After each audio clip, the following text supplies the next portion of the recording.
All right.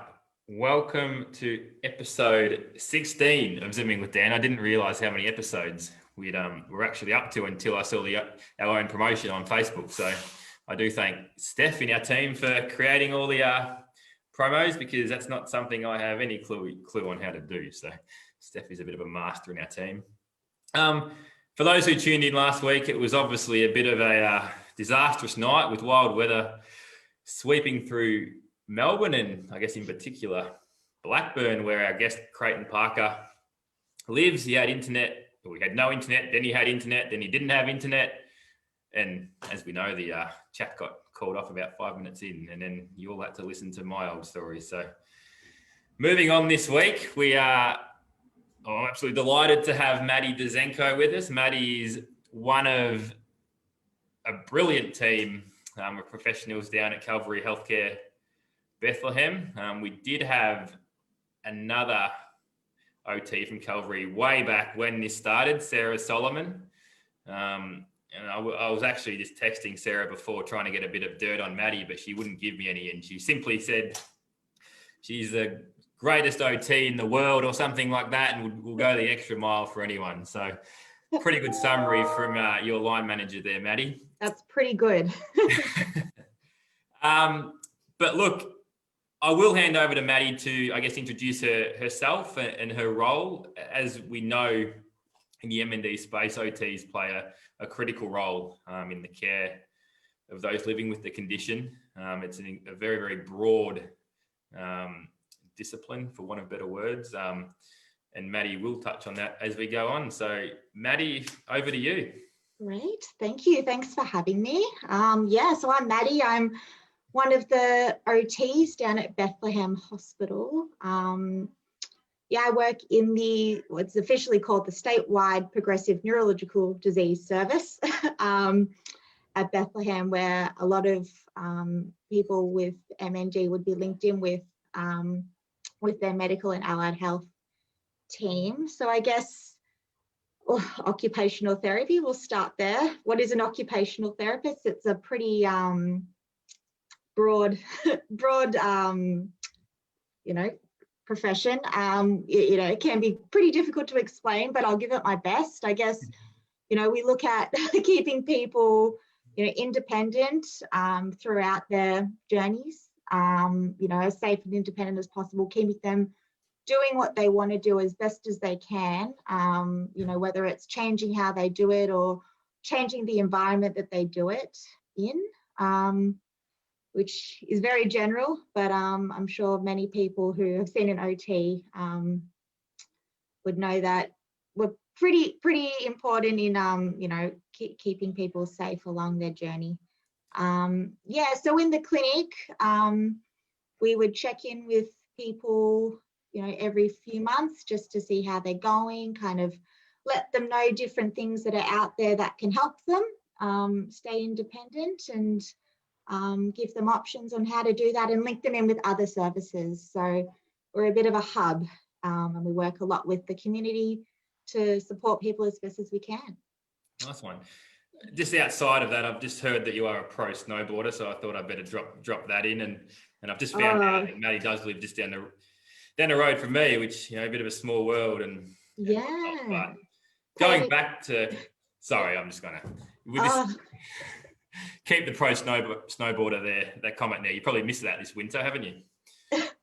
Yeah, if we can get to the snow with the restrictions, maybe next year. Maybe next year, absolutely.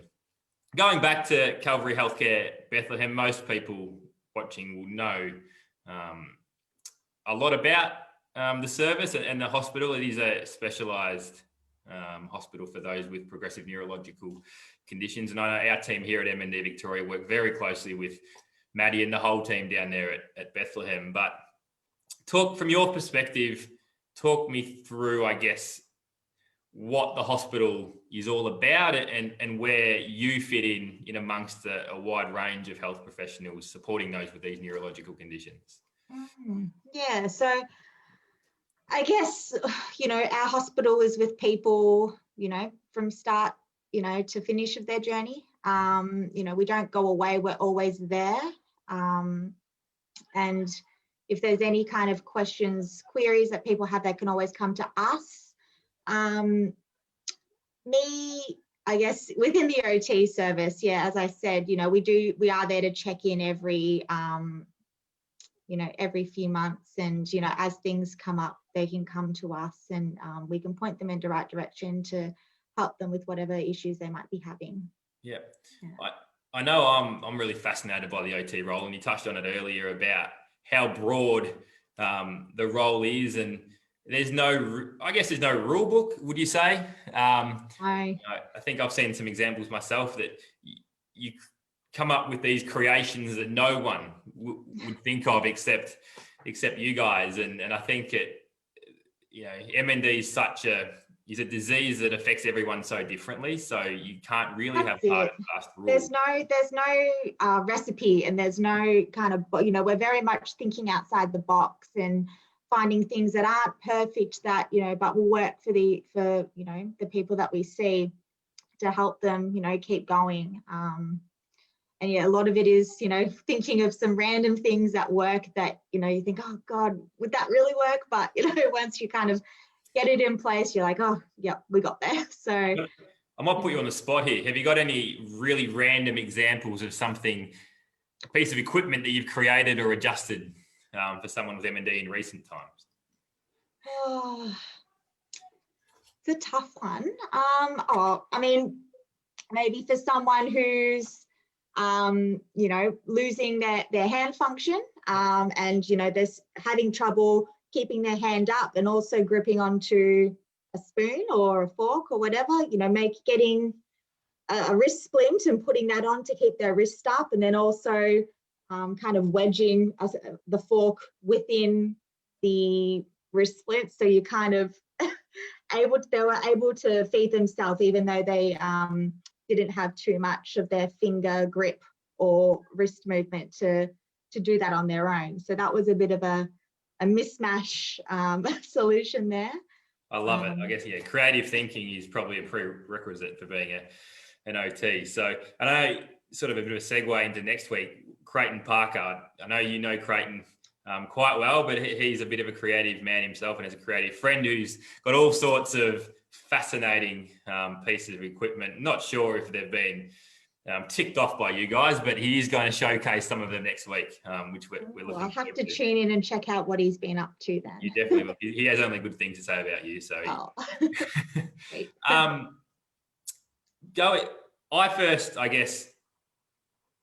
I didn't meet you in Perth last year really, but I came across you when you presented at the International Symposium there in Perth.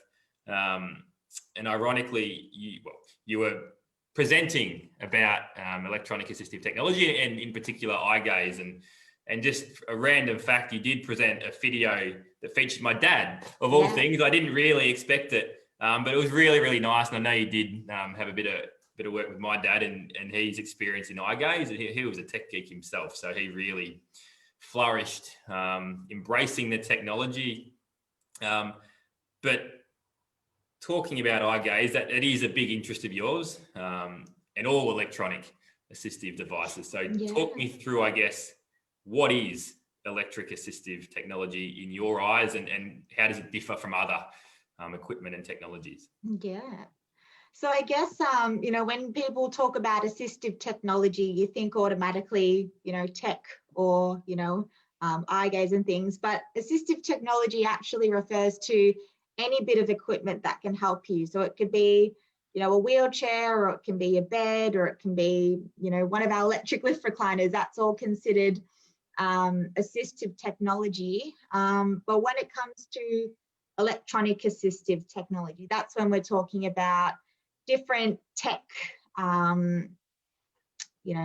iPads and keyboards and, computers and everything along that line. And when it comes to the assistive technology, it's, using different hardware and software and different mounting and positioning to enable people to keep using it when, they might not be able to use it in the usual way.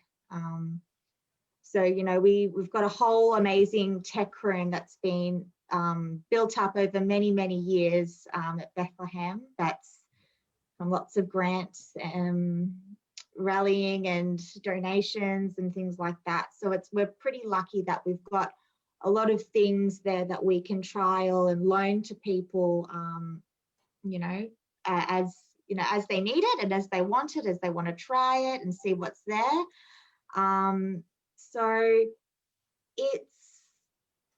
it's pretty amazing, and that's probably why I've got such a keen interest in it. So I guess, you're talking about eye gaze. What is eye gaze? Eye gaze is a camera that can connect to a device. So it can connect to a computer or a tablet or a laptop through a USB stick hub cord, and it picks up the reflection of your pupils, and it replaces the mouse on the screen. So once it's all set up with the special software, you can look at different parts of your screen and select it with your eyes using the software. So you don't need to use your hands or your head or anything. A lot of people that we see through the clinic at Bethlehem, some of them do need it, and they do, use it for various different things. So we work with our speech pathologist colleagues when people use it for communication as a voice replacement, but it doesn't have to be used for that. It can be used for, getting text messages or scrolling through Facebook and Instagram and, surfing the web, watching YouTube and all of those things that, pretty important in this day and age. So, can you play games on it? Oh, anything that you can do on a regular computer, you can do on using this. So it's pretty amazing, and it's come a long way as well. So it's pretty intuitive. Yeah, and I imagine as all technology is improving, eye gaze is just one of many pieces of equipment that's improving in time. Talk me through the, I guess, accessibility and how easy it is to use, because I imagine there's a lot of people that are diagnosed with MND later in life, and they may not be too proficient with computers and general technology. Is it available for everyone? And I guess that's part of your job, isn't it, with the education side of things? I mean, our job is to find out what people need. So, at the end of the day, not everyone might need an eye gaze. They might need, just a different keyboard or, a different kind of mouse or things like that. And that's our job as OTs, to work out what people need to keep them connected to do what they want to do. And once we work out what they need, and, we're lucky to have the tech room to try out different things to figure out what works best for that person, then we figure out how to get it. So that's, whether it's learning it from us, or we look at different funding avenues that might be available to those people. If there's a will, there's a way, and we're pretty good at finding money if there isn't any money. So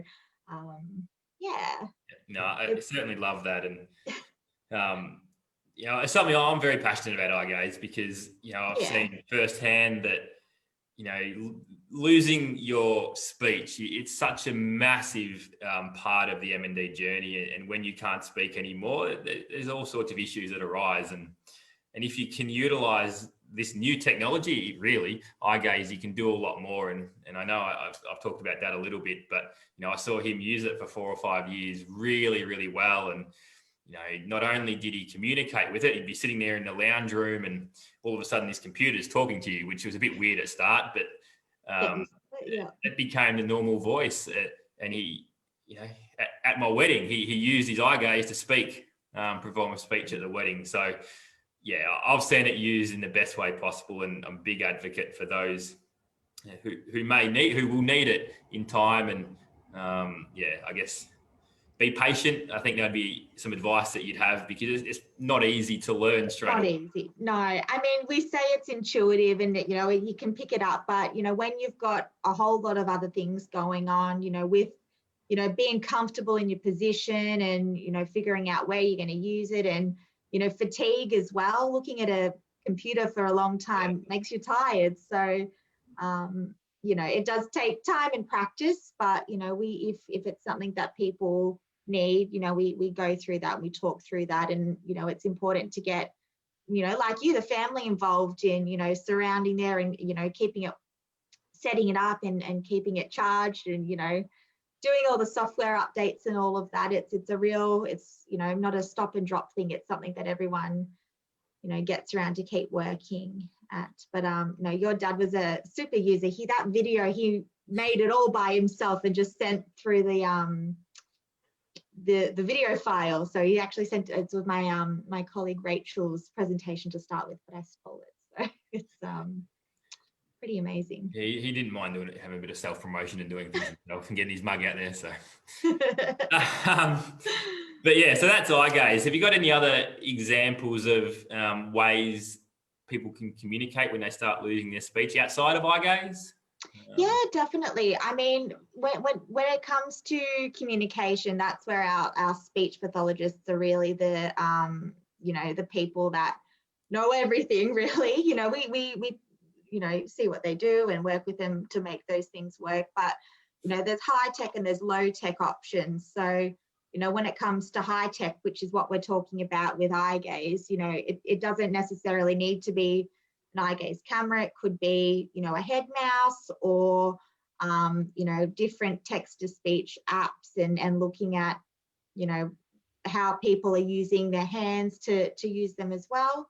Yep. On iPads. But there's also, communication boards and alphabet charts that our speeches make for people that, we can't rely on high tech all the time. There's, blackouts and storms and, things that affect our high tech. So it's always good to have a backup option if you are, using it for communication. So, yeah.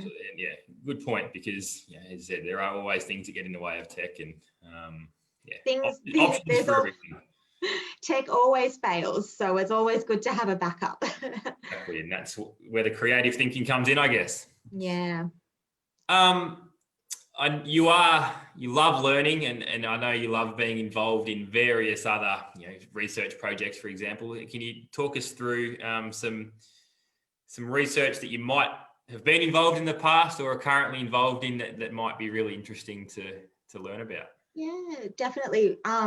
We were approached by a group of researchers a little while ago about a research project called the Switch study, which I probably can't talk too much about because they are trying to publish a paper, so I might get a slap on the hand if I give the details of that away. But the OT team here was certainly involved in letting them know what kind of technology was around that people were already using to help them kind of inform their project as they were creating something that people have never used before. So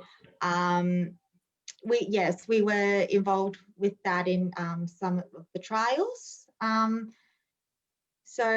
then there's been a few sub-studies that have come off that to kind of work out how people use their technology and what they use it for. So some people might remember being interviewed and gathering data. So we're just looking at collating that data now, and we'll write that up eventually and present it somewhere and submit it to a paper or something. So there's bits going on, and it's tricky because there isn't a lot of published research out there on how people with MND are using electronic assistive technology. So it's we've got a good opportunity at Bethlehem where we see a lot of people using it. So it would be very worthwhile, I think.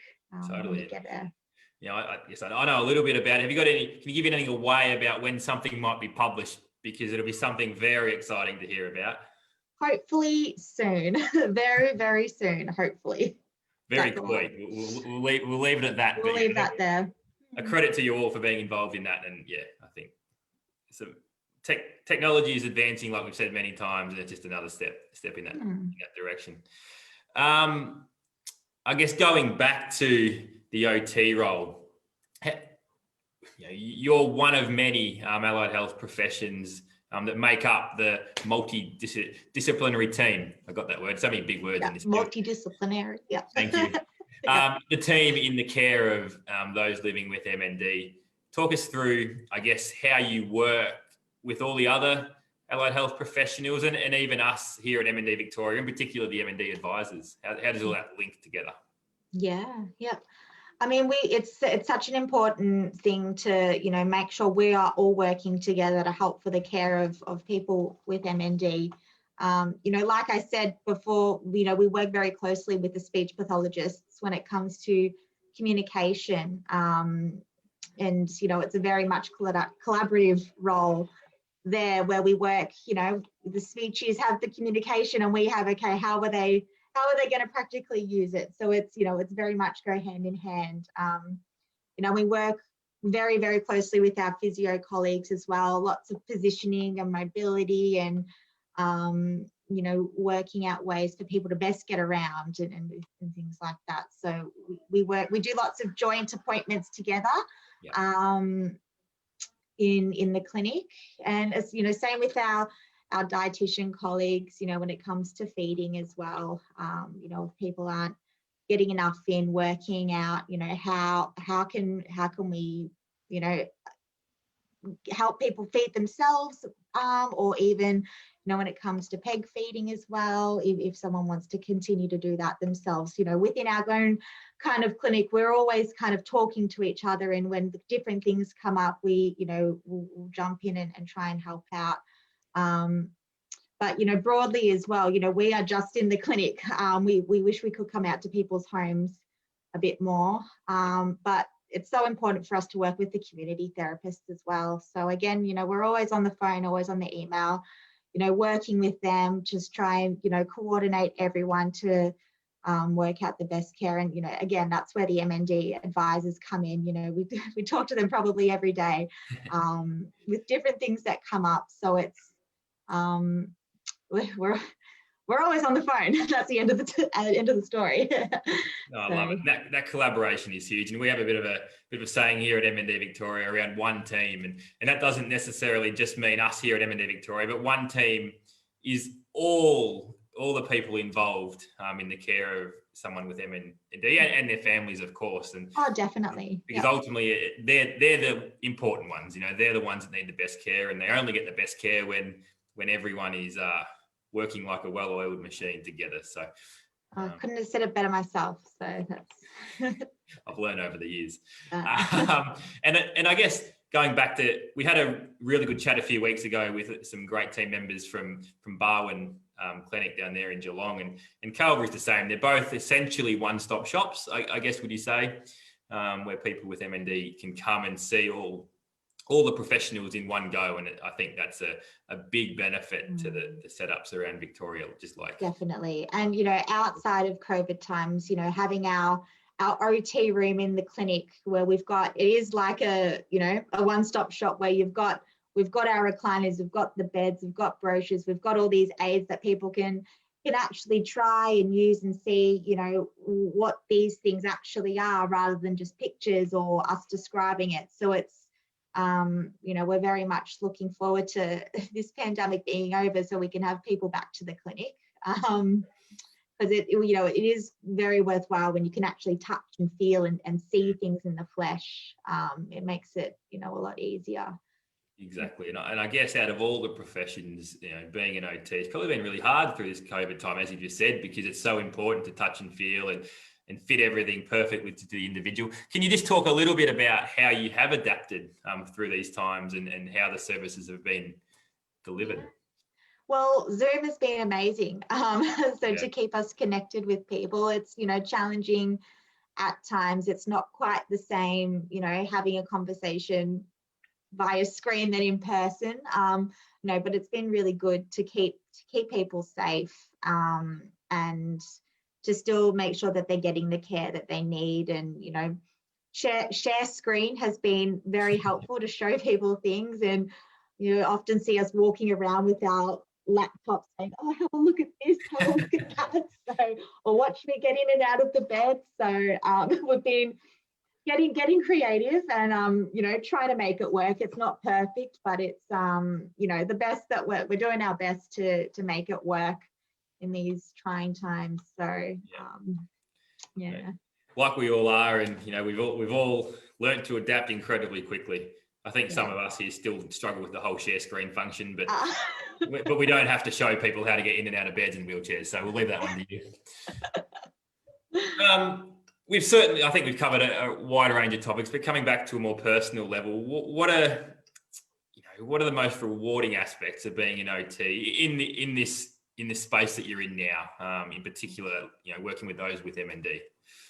Yeah, it's look, it is really rewarding. It's, for people who are losing, function and things, we're keeping them doing what they want to do. We're keeping them safe. We're enabling them to keep on enjoying the things in life. It's, I guess medicine gives you quantity, but I think OT gives you quality of life. And it's, keeping people active and integrated and connected with people as best they can with the way that we kind of change the environment and things to make it work for them. So it's pretty amazing that we can do that for people through this journey that they're going through, which you wouldn't wish on anyone, which so it's nice to be there for them in these really difficult times. No, I love it. I think you summed that up incredibly well. And I think that's probably a really nice place to finish it, because that's what you do. You do, like we here at MND Victoria, you're helping people live better for longer through all your creative solving problems and your complete expert knowledge. So I think really good chat. Thank you for coming on and talking all things OT in the MND space. It's clear to me and everyone, I think you're incredibly passionate about what you do, and that's such an important part of working in the MND space. So